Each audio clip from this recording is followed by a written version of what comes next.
ఇట్లా ఫిల్ చేసుకో. ఓకే.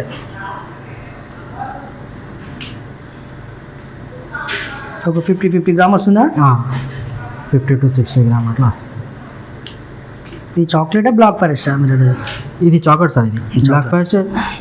దీంట్లో చెరీ యాడ్ చేసుకుంటే బ్లాక్ ఫారెస్ట్. 50%. నెక్స్ట్ ఏంటి?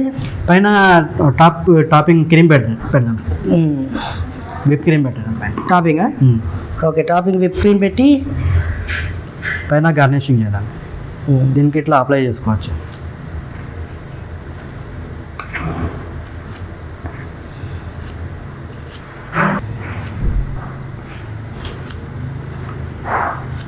పైన గార్నిషింగ్ చేసుకోవాలి సార్. ఇది ఓకే. చాక్లెట్తో